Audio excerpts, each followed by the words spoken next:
Président, dans le cadre de l'examen périodique universel, le CEJ souhaite attirer l'attention du Conseil des droits de l'homme sur des événements graves qui se produisent actuellement en France, à savoir contrôle d'identité, arrestation, détention arbitraire et violences policières.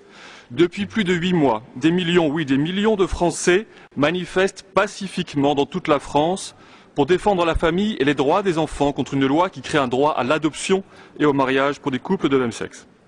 Ce mouvement social est le plus important en France depuis mai 68. Plutôt que d'en tenir compte, le gouvernement a menacé d'interdire ce mouvement. Il le réprime par l'usage abusif de gaz lacrymogène contre la foule, par des violences policières, des arrestations et des détentions arbitraires par centaines. Je dis bien arbitraires et par centaines.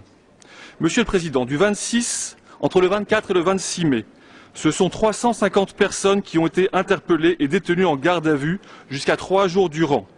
Sur ces personnes, 7 seulement ont été condamnées et très légèrement. L'arrestation des 340 autres était arbitraire et politique.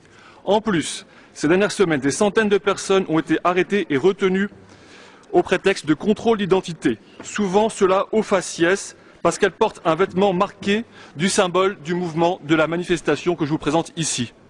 À aucun moment, la légalité de ces arrestations n'a été contrôlée par un magistrat indépendant.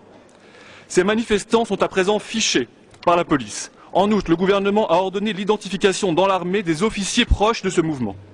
Le CEJ documente actuellement les cas de répression. Nous recevons tous les jours de nombreux témoignages de violences policières exercées sur des enfants et notamment sur des femmes également.